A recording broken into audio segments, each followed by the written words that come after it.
오늘날 우리 사회를 살아가는 수많은 사람들이 조용히 그러나 깊은 한숨과 함께 이런 질문을 던집니다. 저는 평생 남에게 해끼치지 않고 법 없이도 살 만큼 착하게 살아왔는데 왜 제 인생은 이렇게 고단하고 상처투성일까요?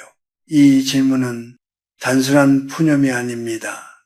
그것은 오랜 세월 축적된 삶의 피로이자 선함을 믿고 살아온 사람들의 집단적인 고백에 가깝습니다. 100년이 넘는 시간을 살아오며 수많은 인간 군상을 지켜본 제 경험에 비추어 보았을 때 세상에서 가장 깊고 오래 아파하는 사람들은 아이러니하게도 참 좋은 분이세요, 천사 같은 사람이에요 라는 말을 가장 많이 들으며 살아온 이들이었습니다. 왜 이런 역설이 반복될까요?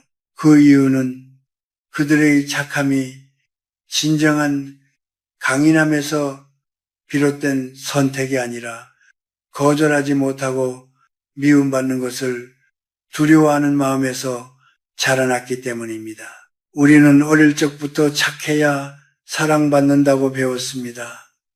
양보하는 아이, 참는 아이, 말대꾸하지 않는 아이가 좋은 아이라는 이름으로 칭찬받았습니다.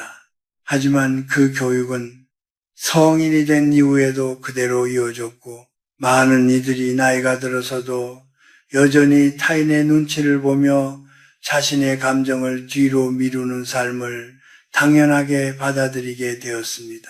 문제는 여기서 시작됩니다. 어린 시절의 생존 전략이었던 착함이 성인의 삶에서는 족쇄가 되기 때문입니다. 마음속에서는 이미 지치고 비어가는데도 남의 기대를 채우기 위해 또다시 웃고 또다시 양보합니다. 자신의 내면은 돌보지 않은 채 말이지요. 저는 이것을 착한 아이 증후군의 연장선이라고 부릅니다.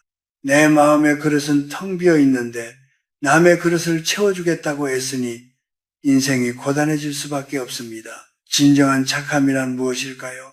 그것은 자신을 먼저 지킬 줄 아는 단단함에서 나옵니다. 그러나 많은 사람들이 인내와 참음을 혼동합니다. 인내는 목적을 위해 고통을 선택하는 능동적인 태도입니다. 반면 참음은 공격을 받으면서도 아무 말하지 못한 채 상처를 안으로 삼키는 수동적인 상태입니다. 무례한 말을 듣고도 웃어넘길 때 당신의 무의식은 이렇게 학습합니다. 나는 보호받을 가치가 없는 사람이다. 이것이 바로 착한 사람이 겪는 고난의 출발점입니다. 제가 아는 한 지인은 평생 가족과 친구를 위해 헌신하며 살았습니다. 누군가 돈이 필요하다 하면 가장 먼저 지갑을 열었고 힘들다는 전화가 오면 새벽까지 이야기를 들어주었습니다. 그러나 세월이 흘러 그가 병상에 누웠을 때 그의 곁을 지킨 사람은 아무도 없었습니다. 그는 제 손을 붙잡고 떨리는 목소리로 물었습니다. 제가 뭘 그렇게 잘못 살았나요? 저는 조심스럽게 이렇게 말했습니다. 당신은 사람들에게 당신을 함부로 대해도 괜찮다는 허락을 너무 오랫동안 너무 정중하게 해주셨습니다. 타인에게 선을 베푸는 일은 분명 아름답습니다. 그러나 그 선함이 나를 소진시키고 나의 평온을 무너뜨린다면 그것은 더 이상 선이 아닙니다. 그것은 자기 희생을 넘어선 자기 방치이자 조용한 자기 학대입니다. 특히 인생의 중반을 넘어섰다면 이제는 깨달아야 합니다. 내가 나 자신을 귀하게 여기지 않는데 어느 누가 나를 귀하게 여겨주겠습니까? 무조건적인 양보와 침묵은 배려가 아닙니다. 그것은 상대방이 나를 착취하도록 방치하는 또 하나의 무책임한 선택일 수 있습니다. 세상은 생각보다 냉정합니다. 울타리 없는 정원은 아무리 꽃이 아름다워도 결국 짓밟히게 마련입니다. 이제는 그 울타리를 세울 때입니다. 남들이 당신을 좋은 사람이라고 부르는 말에 중독되지 마십시오. 그 말은 때로는 부려먹기 쉬운 사람이라는 표현의 다른 얼굴일 뿐이니까요. 이것이 제가 긴 세월을 건너며 깨달은 첫 번째 진실입니다. 고통에서 벗어나는 첫걸음은 더 착해지는 것이 아니라 더 단단해지는 것입니다. 그리고 그 단단함은 남을 밀어내는 차가움이 아니라 나 자신을 지키는 따뜻한 결단에서 시작됩니다. 우리는 흔히 이렇게 믿으며 살아갑니다. 내가 남에게 베풀면 언젠가는 그만큼 돌아올 것이다. 이것은 오랫동안 우리를 지탱해온 인과응보의 논리이자 선하게 살면 복을 받는다는 도덕적 약속처럼 여겨져 왔습니다. 하지만 현실을 조금만 정직하게 바라보면 이 믿음이 얼마나 자주 배신당하는지 알 수 있습니다. 열을 주었는데 하나도 돌아오지 않거나 오히려 원망과 무시로 되돌아오는 경우를 우리는 너무나 많이 목격합니다. 왜 이런 일이 반복되는 것일까요? 그 이유는 선함 그 자체에 문제가 있어서가 아니라 선함을 사용하는 방식에 균형이 없기 때문입니다.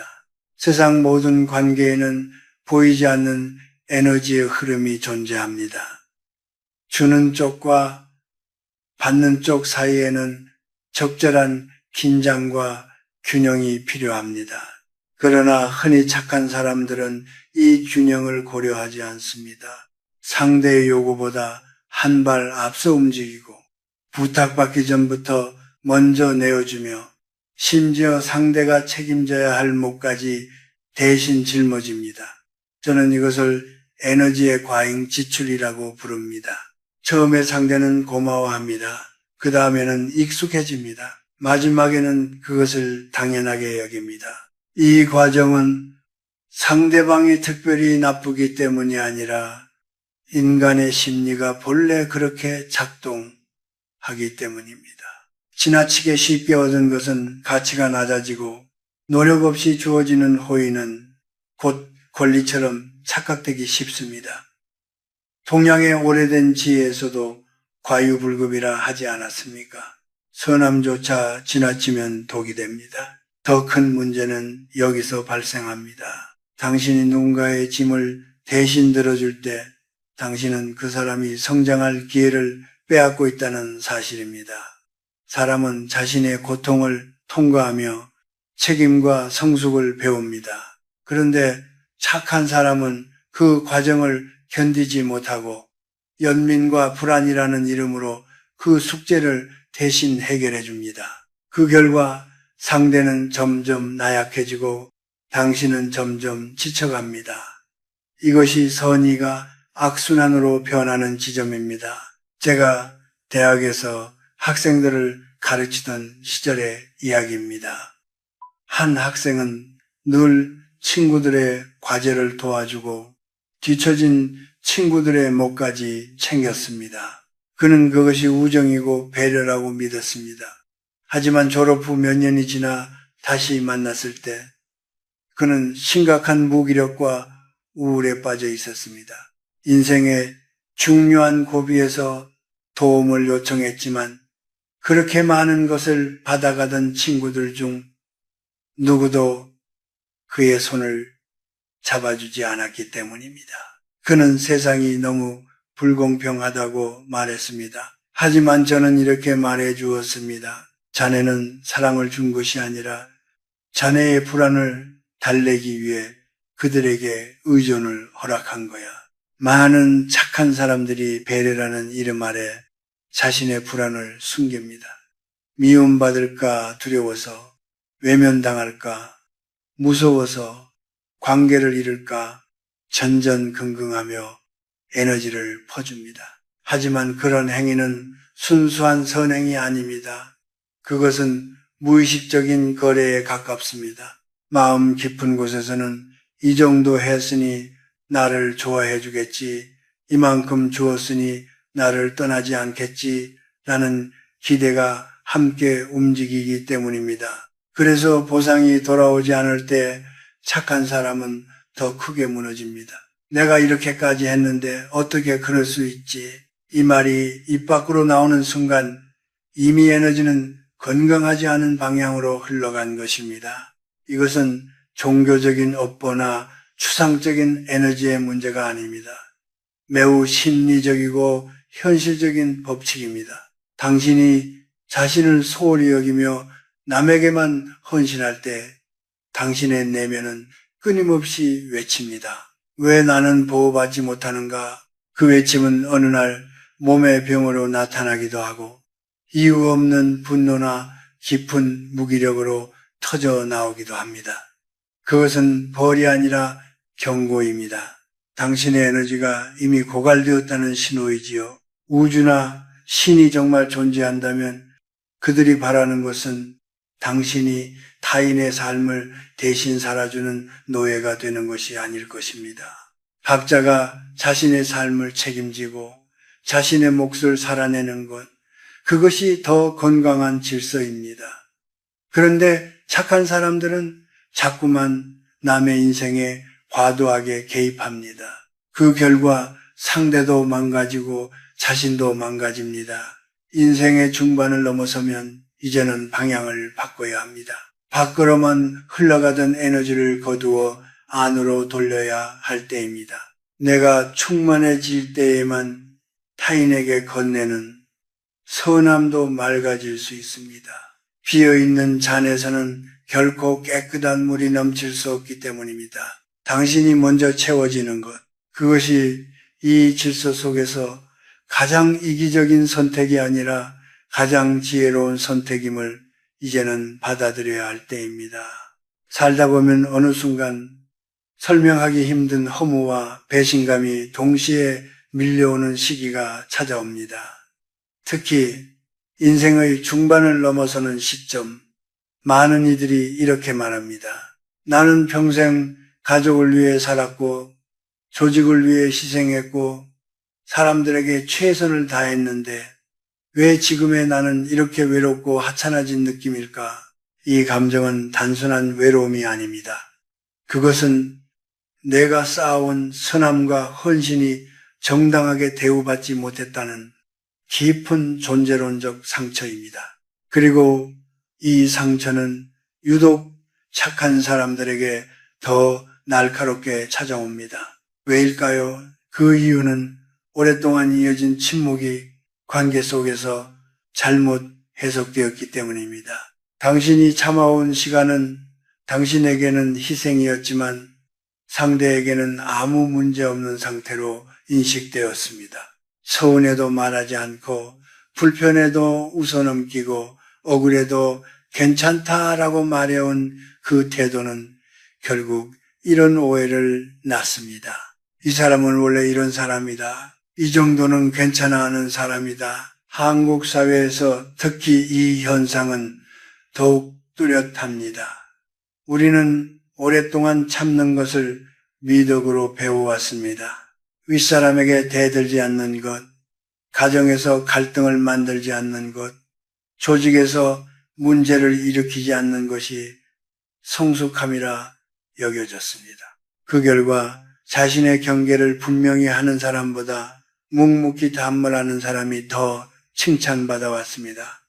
하지만 세상은 그 칭찬을 존중으로 보상하지 않았습니다. 오히려 만만함이라는 낙인으로 되돌려 주었을 뿐입니다. 제가 만났던 한 은퇴한 교장 선생님의 이야기가 떠오릅니다. 그는 평생 법 없이도 살 사람이라는 말을 들으며 존경받아 왔습니다. 가정에서도 단 한 번도 큰 소리를 낸 적이 없었고 자식들의 선택에 늘 양보했습니다. 하지만은 태후 명절에 모인 가족들 사이에서 그는 점점 투명한 존재가 되었습니다. 자식들은 자기들 이야기만 나누었고 그의 건강이나 마음 상태를 묻는 이는 없었습니다. 그는 제게 이렇게 말했습니다. 김 교수님, 저는 평생 이 가족을 위해 살았는데 왜 저는 이 집에서 가구처럼 느껴질까요? 저는 잠시 침묵한 뒤 이렇게 답했습니다.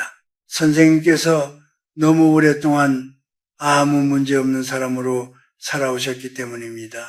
착한 사람들은 자신의 상처를 드러내는 것을 부끄러워합니다. 아프다고 말하면 약해 보일까봐, 서운하다고 말하면 유난스럽게 보일까봐 감정을 삼킵니다. 하지만 표현되지 않은 감정은 사라지지 않습니다. 그것은 관계 속에서 존중의 부재로 되돌아옵니다. 마음의 소통이 끊긴 관계는 이미 죽은 관계와 다름없습니다. 특히 나이가 들수록 존중받지 못한다는 감각은 육체적 고통보다 더 깊이 사람을 무너뜨립니다. 젊었을 때는 사회적 지위나 경제적 역할로 자신의 자리를 증명할 수 있었을지 모릅니다. 하지만 그런 외적 장치들이 하나둘 사라지는 시기에는 오로지 나는 어떤 대우를 받는 사람인가 라는 감각만이 자신을 지탱합니다. 그런데 평생 남의 기준에 맞추며 살아온 이들에게는 그 자존감의 근육이 충분히 발달해 있지 않습니다. 그 결과 고독이 찾아옵니다.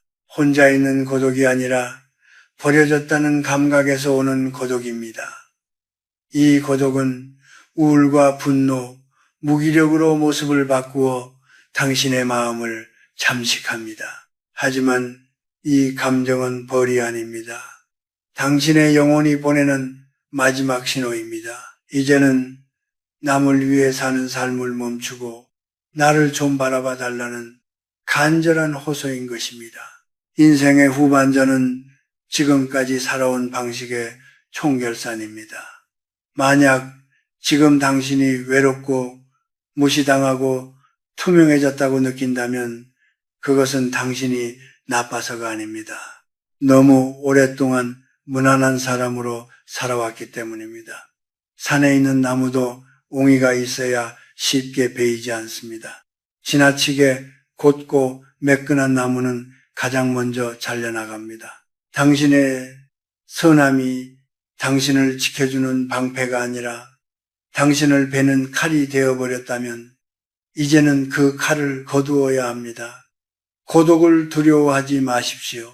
그 고독 속에는 타인의 시선에서 벗어난 진짜 당신이 기다리고 있습니다.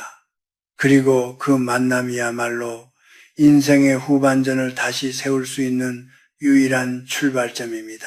인생의 후반전에 접어들면 많은 사람들이 비슷한 공포와 마주합니다. 더 이상 누군가에게 꼭 필요한 존재가 아닌 것 같다는 느낌, 그리고 서서히 주변에서 밀려나고 있다는 감각입니다. 젊은 시절에는 바쁨과 책임이 그 불안을 가려주었지만 50세를 넘기며 삶의 속도가 느려질수록 그 공백은 더욱 선명해집니다. 이 시기에 착한 사람들은 특히 더 깊은 혼란에 빠집니다. 나는 이렇게까지 살아왔는데 왜 남은 것은 공허한 뿐일까? 라는 질문이 마음을 파고듭니다. 이때 많은 이들이 착각합니다. 더 열심히 베풀어야 한다고, 더 이해해줘야 한다고, 그래야 다시 자리를 얻을 수 있다고 믿습니다. 하지만 그것은 불을 끄기 위해 기름을 붓는 일과 같습니다. 이미 무너진 존중은 더 큰 희생으로 회복되지 않습니다. 오히려 경계가 없다는 확신만 상대에게 심어줄 뿐입니다. 인생의 후반전에서 가장 먼저 배워야 할 것은 비워내는 법입니다. 무엇을 더 얻을 것인가가 아니라 무엇을 내려놓을 것인가를 결정해야 합니다. 특히 당신의 선한 마음을 이용해 자신의 이익만 챙겨온 사람들과의 관계는 정리해야 합니다. 이것은 복수가 아니라 생존의 문제입니다. 관계는 숫자가 아니라 밀도로 유지되는 것이며 나를 소모시키는 인연은 이미 인연의 본질을 잃은 것입니다. 많은 착한 사람들은 이제 와서 내가 변하면 너무 냉정해 보이지 않을까라는 두려움에 발이 묶입니다. 하지만 분명히 말씀드리겠습니다. 당신이 자신을 지키기 시작했다고 해서 냉정해지는 것이 아닙니다. 단지 더 이상 자신을 희생 제물로 바치지 않겠다고 선언하는 것뿐입니다. 세상은 당신의 단호함을 생각보다 빨리 받아들입니다. 오히려 그제야 당신을 성숙한 인격체로 인식하기 시작합니다. 이제 아니요라고 말하는 연습을 해야 합니다. 착한 사람들에게 거절은 죄책감과 함께 찾아옵니다. 가슴이 답답해지고 밤새 상대의 반응을 떠올리며 스스로를 책망합니다. 하지만 기억하십시오. 당신의 예가 같이 있으려면 당신의 아니요 또한 분명해야 합니다. 아무에게나 내어주는 친절은 더 이상 미덕이 아니라 값싼 서비스가 됩니다. 누군가 당신의 시간을 당연하게 침범할 때 혹은 무리한 부탁을 할 때 이렇게 말해도 됩니다. 미안하지만 지금은 제 마음에 여유가 없습니다. 이 한 문장은 이기적인 선언이 아니라 자기 존중의 최소 단위입니다. 설명을 덧붙일 필요도 변명을 할 필요도 없습니다. 단호함은 길어질수록 힘을 잃습니다. 또 하나 반드시 바꿔야 할 태도가 있습니다. 바로 무례를 대하는 방식입니다. 누군가 당신을 깎아내리거나 비아냥거릴 때 더 이상 웃음으로 넘기지 마십시오. 그렇다고 같은 강도로 공격할 필요도 없습니다. 그저 차분한 눈빛으로 상대를 바라보며 짧게 말하십시오. 그 말씀은 저를 불편하게 합니다. 이 한마디는 상대에게 강력한 메시지를 전달합니다. 나는 나의 존엄을 인식하고 있으며 함부로 대해도 되는 사람이 아니라는 신호입니다. 이때 상대가 당황하거나 관계가 어색해진다면 그것은 당신의 문제가 아니라 그동안 잘못 형성된 관계의 균열일 뿐입니다. 인생의 후반전에서 우리가 내려놓아야 할 가장 큰 짐은 인정받고 싶은 욕구입니다. 내가 이렇게 착하게 굴면 언젠가는 알아주겠지라는 기대는 결국 또 다른 거래일 뿐입니다. 이제는 남의 눈에 비친 좋은 사람이라는 허상을 과감히 버리십시오. 누군가 당신을 오해하더라도 모든 오해를 바로잡으려 애쓰지 마십시오. 당신의 가치는 해명으로 증명되는 것이 아닙니다. 관계의 다이어트는 처음에는 외로움을 동반합니다. 하지만 그 고요 속에서 당신은 처음으로 자신의 숨소리를 듣게 됩니다. 혼자 마시는 차 한 잔, 해질녘의 산책, 나를 위해 정갈하게 차린 한 끼 식사. 이런 소소한 행위들은 사치가 아니라 오랫동안 방치되었던 당신의 영혼을 회복시키는 의식입니다. 당신 자신을 가장 든든한 편으로 삼으십시오. 그 순간부터 세상은 더 이상 당신을 쉽게 흔들 수 없습니다. 그리고 그 단단함은 말이 아니라 당신의 태도와 눈빛에서 자연스럽게 드러나게 될 것입니다. 이제 이야기를 마무리할 시간입니다. 긴 시간을 돌아보면 인생은 끊임없이 밖을 향해 달려가다 결국 다시 자기 자신에게로 돌아오는 여정이라는 사실을 깨닫게 됩니다. 젊은 시절에는 가족을 위해, 자식을 위해, 조직과 사회를 위해 나를 미루는 것이 당연하다고 배웠습니다. 특히 착한 사람들은 그 역할을 누구보다 성실히 수행해 왔습니다. 불평하지 않았고 티내지 않았으며 늘 괜찮다는 말로 스스로를 다독였습니다. 그 세월이 결코 헛된 것은 아닙니다. 당신은 충분히 애썼고 충분히 잘 살아왔습니다. 이 말만큼은 어떤 위로나 미화가 아니라 사실입니다. 그러나 문제는 그 선함의 방향이 오랫동안 오직 바깥만을 향해 있었다는 데 있습니다. 당신의 등불은 남의 앞길을 밝히는 데 쓰였지만 정작 당신 발밑은 어둠 속에 방치되어 있었습니다. 우리가 흔히 말하는 착한 사람의 불행은 그 사람이 악해서가 아닙니다.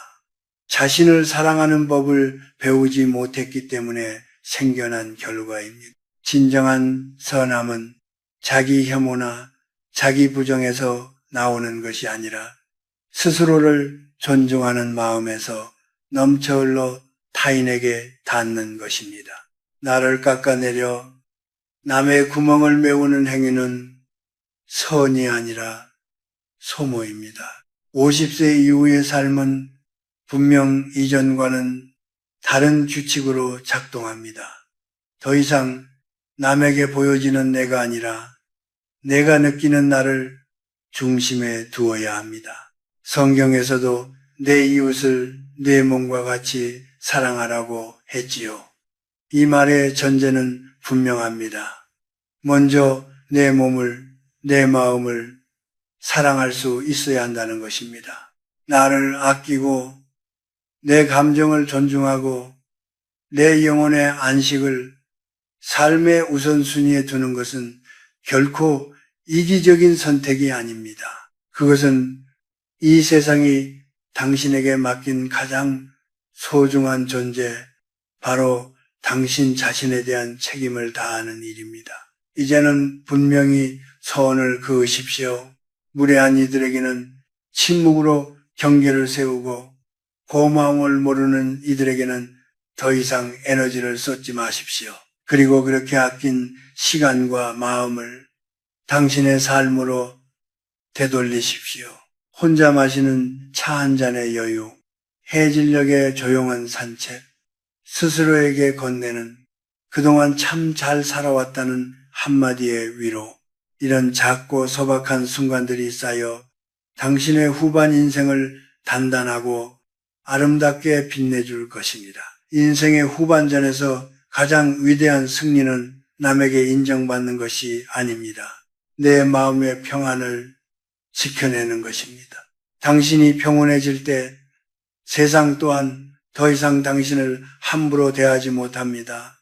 말없이 드러나는 단호함, 조용히 풍기는 인격의 향기는 어떤 설명보다 강한 힘을 가집니다. 사랑하는 여러분, 이제는 남의 행복을 위해 당신의 눈물을 흘리지 마십시오.